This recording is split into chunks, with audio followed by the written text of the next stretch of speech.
Welcome to वसिस tutorial. आज हम वसिस tutorial की पहली सीरीज़ में डिज़ाइन एनालिसिस एंड एल्गोरिथम देखने जा रहे हैं। क्योंकि हम इसमें एल्गोरिथम को डिज़ाइन करेंगे और एनालिसिस करने की कोशिश करेंगे, तो उससे पहले हमें पता होना चाहिए कि एल्गोरिथम एक्चुअल में होता क्या है, एल्गोरिथम की कैरेक्टरिस्टिक्स क्या है और नीड क्या है एल्गोरिथम की। सबसे पहले हम देखने चाह रहे हैं कि एल्गोरिथम क्या होता है। A finite set of instruction that specify a sequence of operation is to be carried out in order to solve a specific problem और class of problem is called an algorithm. It means that कि हमें एक finite set of instruction किसी भी एक problem को solve करने के लिए, वो एक फाइनाइट सेट ऑफ इंस्ट्रक्शन जो डिटरमाइन करते हैं कि उसमें कितने ऑपरेशन हमें लगाने पड़ेंगे उस प्रॉब्लम को सॉल्व करने के लिए, इस चीज़ को हम एल्गोरिथम बोलते हैं। एल्गोरिथम की कुछ करेक्टरिस्टिक भी होते हैं। सबसे पहला करेक्टरिस्टिक आता है आपका input. Algorithm must contain zero और मोर इनपुट। एल्गोरिथम हो सकता है कि उसमें एक भी इनपुट ना हो या ज़ीरो इनपुट हो या फिर कुछ इनपुट भी उसके अंदर हो सकते हैं। एल्गोरिथम मस्ट कंटेन वन और मोर आउटपुट, लेकिन एल्गोरिथम का जो आउटपुट होना चाहिए उसमें मस्ट कंटेन, वो कम से कम वन आउटपुट तो कंटेन करे या उसमें और आउटपुट भी आ सकते हैं। थर्ड जो आता है हमारा करेक्टरिस्टिक आता है वो है फाइनाइटनेस, कि एल्गोरिथम जो है वो कंप्लीट होना चाहिए, फाइनाइट होना चाहिए और फाइनाइट नंबर ऑफ स्टेप में कंप्लीट होना चाहिए। ऐसा नहीं है कि आपने एल्गोरिथम को इस तरह से डिफाइन कर दिया कि उसमें एक लूप आपका बन रहा है। अगर लूप आपका बनता जा रहा है तो वो जो लूप है उसकी वजह से आपका एल्गोरिथम कभी ख़त्म ही नहीं होगा और उस प्रॉब्लम का, जिस प्रॉब्लम के लिए आपने वो एल्गोरिथम लिखा है, उसका ही सॉल्यूशन आप नहीं निकाल पाओगे। फोर्थ जो करेक्टरिस्टिक आता है वो आता है हमारा डेफिनेटनेस। ये क्या कहते हैं? The step of algorithm must define precisely और क्लियरली, कि हमें एल्गोरिथम के हर स्टेप को क्लियरली डिफाइन करना है, स्टेप बाय स्टेप डिफाइन करना है। अब ऐसा नहीं है कि आपने कोई भी एक चीज़ ऐसी रख दी कि जिसको आप नहीं कर पा रहे हैं, या आपने क्लियरली स्टेप बाय स्टेप नहीं लिखा है, या बीच में कोई एक स्टेप छोड़ दिए है, तो उससे क्या होगा आपका कि वहाँ पे प्रॉब्लम आ सकती है। प्रोग्रामर जो है उस चीज़ को समझ नहीं पाएगा, प्रॉब्लम करेगा।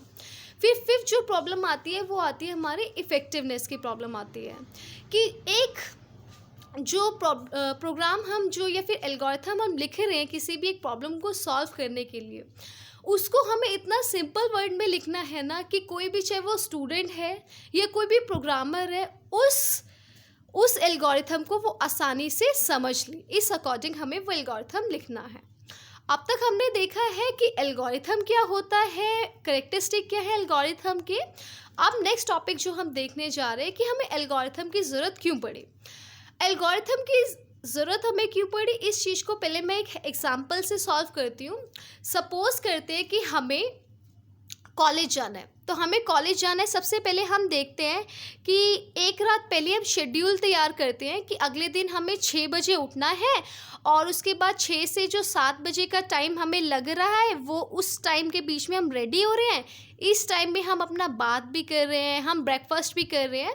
उसके बाद हम देखते हैं कि 7 से 8 बजे तक का जो हमें टाइम लग रहा है वो हमें कॉलेज पहुंचने में लग रहा है। मतलब मेरी जो कॉलेज की जो प्रॉब्लम है, वहाँ पे पहुँचने की प्रॉब्लम को मैंने सॉल्व कैसे किया कि मैंने उसका स्टेप अपने माइंड में एक रात पहले ही तैयार कर लिया। इन द सिमिलर वे जो एल्गोरिथम भी आपको एक प्रॉब्लम को सॉल्व करने का बेसिक आइडिया देता है, वो आपको अप्रोच देता है उस प्रॉब्लम को सॉल्व करने के लिए।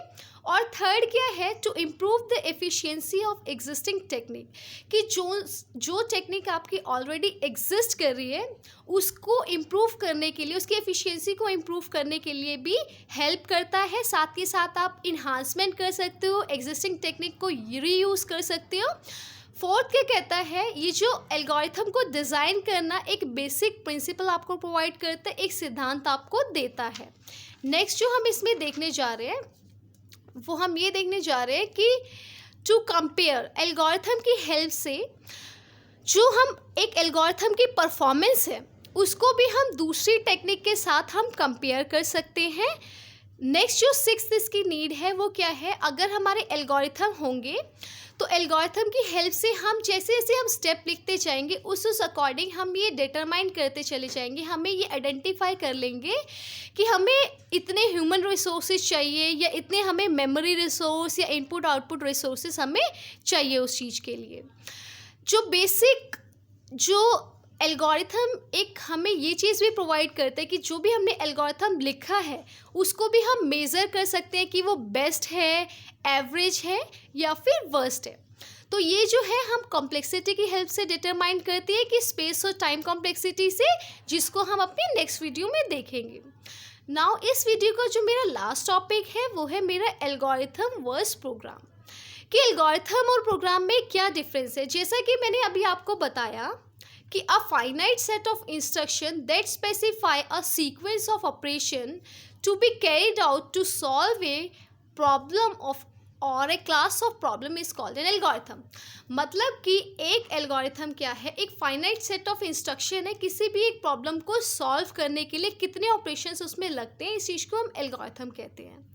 लेकिन अभी हमने कुछ एक स्टेप्स पढ़े, उस करेक्टरिस्टिक पढ़े एल्गोरिथम के, उसमें हमने क्या देखा कि एक एल्गोरिथम क्या है, मस्ट बी फाइनाइट, कि एल्गोरिथम के जो स्टेप्स हैं वो फाइनाइट होने चाहिए। लेकिन प्रोग्राम में ये कंडीशन फुलफिल नहीं होती है। इसको मैं एक एग्जांपल की हेल्प से एक्सप्लेन करती हूँ। We can think of an operating system that continues a wait loop until more jobs are entered. Such a program does not terminate unless the system crashes। तो वो चीज़ क्या कहती है कि मैंने सपोज किया कि अब एक ऑपरेटिंग सिस्टम है, ऑपरेटिंग सिस्टम में कंटिन्यूसली जॉब्स आई जा रही है, उससे क्या होगा कि हमारा ऑपरेटिंग सिस्टम एक कंटिन्यूस लूप में एंटर कर जाएगा और वो लूप मेरा तब टर्मिनेट होगा जब तक कि मेरा सिस्टम क्रैश नहीं हो जाता है। ठीक है, तो ये एक सिंपल सा डिफरेंस है एल्गोरिथम और प्रोग्राम में, कि एल्गोरिथम मस्ट बी फाइनाइट लेकिन प्रोग्राम में ऐसा नहीं होता है।